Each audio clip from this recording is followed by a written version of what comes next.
Folks, this is a very exciting time for me. I'm joined by the stars of Assassin's Creed Mirage and the voices of Basim and Roshan, Lee Majdoub and Shohreh Aghdashloo, as well as Sarah Beaulieu, the narrative director of Assassin's Creed Mirage. Now, I know Assassin's Creed fans were thrilled at the announcement of your casting, so I have to ask, and Lee, let's start with you. How were you first approached about this role, and what was your familiarity with Assassin's Creed?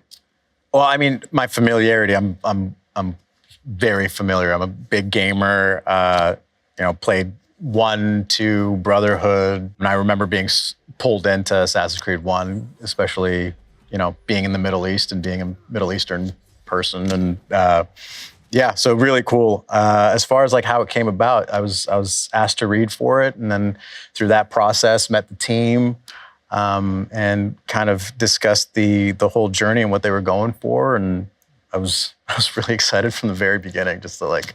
It is pretty exciting. Assassin's Creed, like, I don't know. Yeah, it is, really cool. It is after all Assassin's Creed. Of course, I was familiar with it, but I didn't know it as much as I'm familiar with it today. Right. Well, we wanted you, Shohreh, as the voice of Roshan very early on. That was something we couldn't miss. So when you said yes, I think the whole team was thrilled.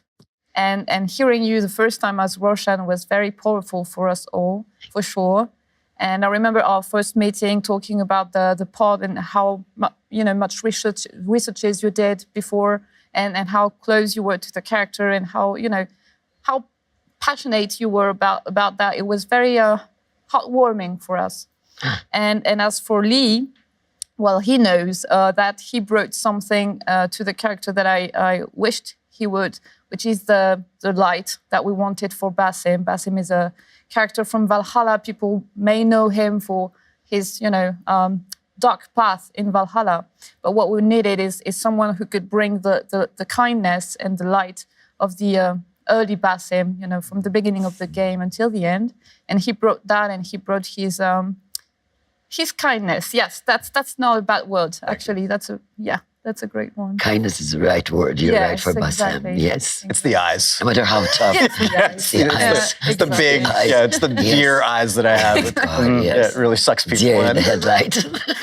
You take a compliment like no problem. Yeah, right. I love it. Thank you. Yes, I know. Yeah. Shohreh, I want to ask you too.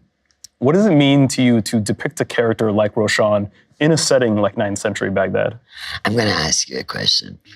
Who doesn't want, what kind of an actress does not want to lend her voice to a courageous woman who stand up for justice? Obviously, I was so proud. Thank you so much, Sarah. Thank you for having me in this game. At the end of the day, us actors, we're storytellers. The story needs to connect to us. We need to feel like relative. And therefore, so we can realize that we can do a good job. And when I first read the story, I fell in love with it. It's an amazing, amazing story. Thank you. Rarely do you see like a strong Middle Eastern woman of an older age, be like the guiding light in a story. Yeah. I fell in love. As soon as I heard your voice, as soon as I heard your name was attached, I was like, okay, yeah, 100%, good job. And then I heard your voice for the first time, and I was like, oh, and they let me just so hear your strong. voice in the studio. And you were like, no, I don't like it. And I was like, that sounds like Basim. It is Basim. The day is new. There is work to be done.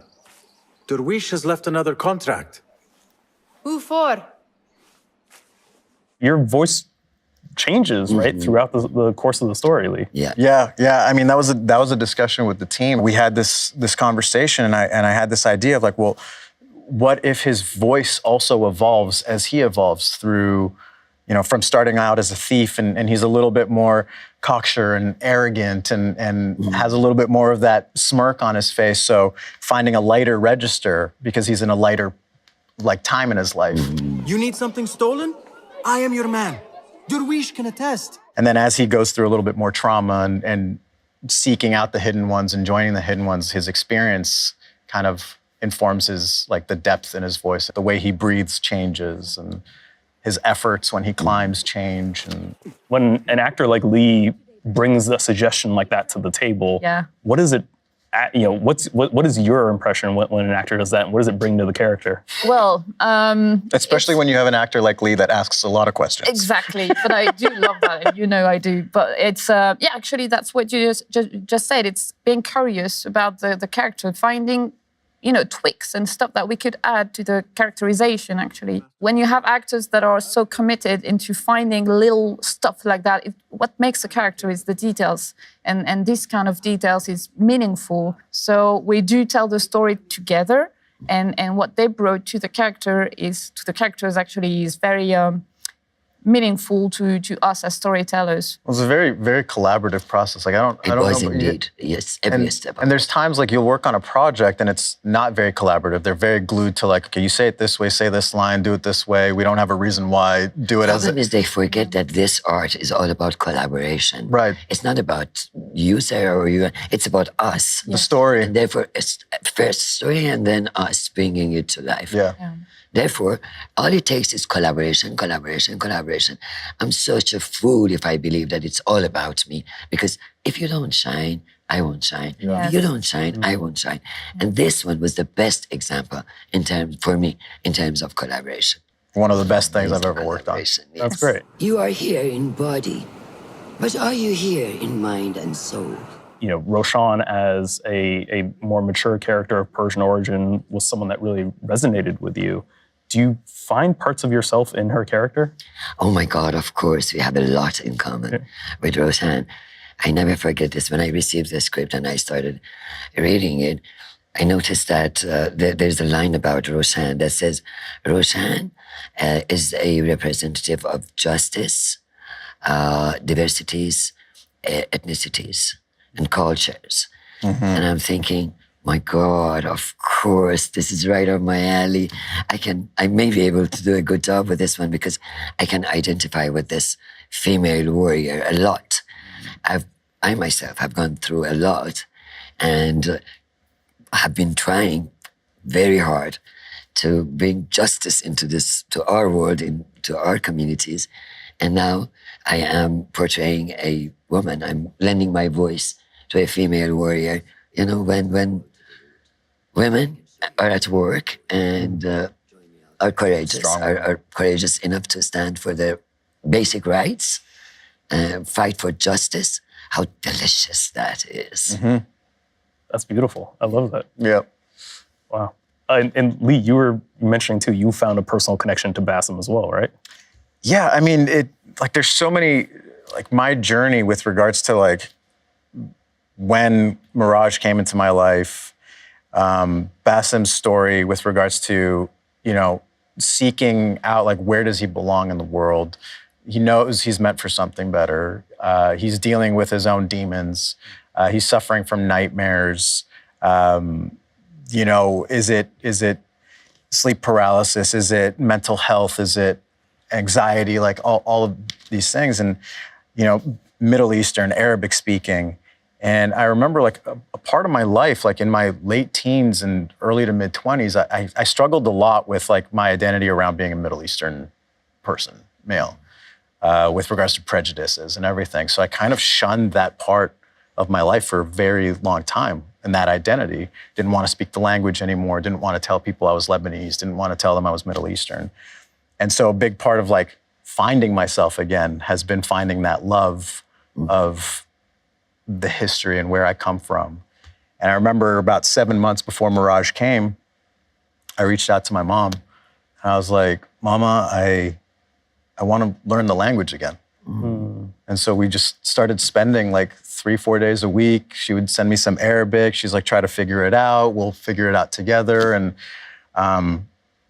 7 months into doing that, Mirage comes across and they're one of the questions is, can you speak Arabic? And I was I can read, I can speak, I can, and then Mom was involved too with helping me kind of decipher some of the language as well, because context was everything, and it's old Arabic, which is very different from the Lebanese dialect.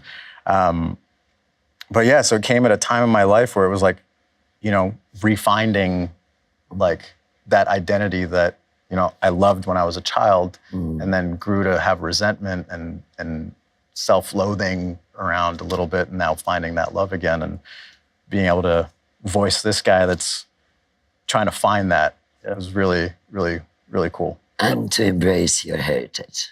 That's the thing too. I mean, this whole Honestly, game it is did it about for me. It did it. that's this I whole should be game. proud of my heritage. Of course. Yeah. It does embraces the whole history of the Middle East that I think a lot of us don't know about. Like I didn't know that Baghdad was such a hub, especially in the 9th century, and it was like multicultural and multilingual and multi-religious and collaborative and trade and like.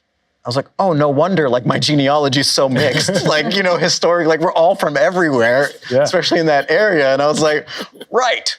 Could listen to these two talk about their characters Yeah, me all too. day. Like, yeah. But I have a final question for you, because obviously you wrote the characters of Basim and Roshan before you cast Lee and Shohreh. How did they evolve as characters after the casting and after the performances came through? Everybody, and myself included, put something into Basim that is very personal to us. Whether it's the trauma, whether it's the sleep paralysis, or, you know, different stuff on his outfit, for example. But the fact that you found something, you brought something that was personal to you, and it was reassuring seeing you, you know, being so invested in the character, because we always fear that what we write is too personal, so that people won't connect with it, because that's too. But what we tell when we tell stories, we tell something about universal feelings, what it is to be a human, and the fact that you brought that and you were so into it right away, it was very reassuring, and it helps us writing, you know, furthermore about the character. So. Yeah, you brought that. You brought your light and everything, and that was amazing. And about you, Shohreh, I mean, what can I say? It's Shohreh. It was like, yeah, you brought obviously your voice has a natural power. So when you did the first lines in the recording session, I remember everyone was, you know, we were impressed, and you brought the charisma, obviously, to the character right away. I mean, just with your voice, which is, you know, amazing to watch and to witness, and it's really much like a, you know, like a Frankenstein movie when you hear the actors, you know, saying the line for the first time. It's like, okay, it's alive. Right. The character is alive. You know, it's and it's always powerful as a moment for us as you know, writers, narrative designers, whatever, voice designers. Everybody was amazed. Are you ready to leave your life behind? About your voice, I mean, I remember seeing the trailer reveal. When you say my name, what's my name? Basim ibn Ishaq. Like I remember hearing that. Like I've heard her voice, you know, as we're recording and everything, but that trailer reveal with that opening, I immediately was like, just in hearing that, I was like, okay, this woman, this character, has gone through a lot. Yes. And is coming through a lot of experience. Like you hear that, just in those three exactly. words, she's saying Basim's name. Yes. And already you know it's coming from someone that is a master. I don't know what the point of me saying that is. It's just like to say that, like, you hear that and you feel, at least I felt it immediately without needing to know much about anything about the character. I was like, I get it. The minute Roshan sees Basim, she knows that Basim has all the characteristics, all those ingredients to become an amazing hidden one who can stand for justice. And obviously this woman who's been through a lot, as you were mentioning rightfully, has gained lots of experience that has led her to become wise, pretty wise. And she's looking for the right person, the next king, or you know, that she can just relay whatever she's learned Pass the torch. throughout her life, relay to this young man, and so the saga can continue. You have me way more excited than I was even at the beginning of this interview to play this game. We've done our job. Shohreh, Lee, Sarah, thank you Yusuf, so much. Thank you. Thank you so much, and a huge thank you to Ubisoft. Yeah. For course. this. Thank you to 100%, you thank two you. for bringing so much to the project. Thank you Thank you, Sarah. for being magical. So exciting. So exciting. I'm so excited. Just as a fan too, I'm just like, I can't wait. I can't wait to play this October game. 5th can't come soon. I know. It's got to happen. It's going to happen soon. It's going to happen soon. Yes. Soon. I'm okay. I can breathe. How many hours do we have? We're counting down for sure. We're counting down for sure.